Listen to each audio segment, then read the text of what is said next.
আপনাদের এখানে কি আপনার কে রেখে গেছে? পোলারা আছে কয় ছেলে আপনার? 2 পোলা। আজ 15 দিন তোমায় বাবা বানানো সুস্থ। রাজধানীর কারওয়ান বাজারের চারপাশে প্রতিদিন সমাগম হয় হাজারো মানুষের। যানজট আর কর্মচাঞ্চল্যের ভিড়ে হাঁটার জায়গাটুকুও মেলে না ঠিকমতো। ব্যস্ততম এই এলাকার একটি টং দোকানের পাশে ফুটপাতে পড়ে আছেন এক অসহায় বৃদ্ধা নারী। দোকানের কাঠের টুলেই কখনো বসে কখনো শুয়ে দিন কাটছে তার। কেউ দয়া করে কিছু দিলে খান, না দিলে না খেয়েই থাকতে হচ্ছে। আরে বাবা এখন বাসাটা কম জায়গা কই দিন না। বাড়ি কোথায়? বাড়ি হয়েছে থানা বরিশাল থানা।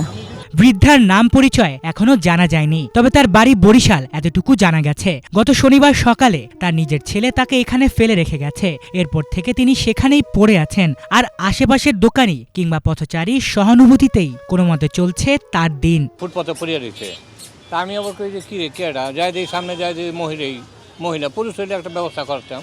পরে আবার দেখলাম যে ওইটা ওইখানে যাই শুইল, বালিশ দেখলাম।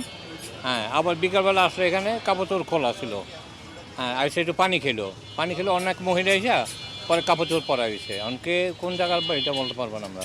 অনেক মহিলা ওই যে রুটি আর কি জানি না দিয়ে গেছে। হ্যাঁ, উনি যে ওনার ফ্যামিলি যারা যেতে পারে এটা ব্যবস্থা করে দিয়েন আপনারা। একজন মায়ের জীবনের শেষ আশ্রয় যে সন্তানের কাঁধে হওয়ার কথা, সেই সন্তানই তাকে রাস্তায় ফেলে গেছে। ভাগ্যের কি নির্মম খেলা। ব্যস্ত নগরীতে এক মা পড়ে আছেন অযত্ন আর অবহেলায়। একসময় সন্তানের নাওয়া খাওয়া নিয়ে যে মায়ের ছিল অন্তহীন ব্যস্ততা, সেই মা আজ সময়ের আবর্তে সেই সন্তানের কাছেই বোঝা। আলিফ চৌধুরী, বাংলা ভিশন, ঢাকা।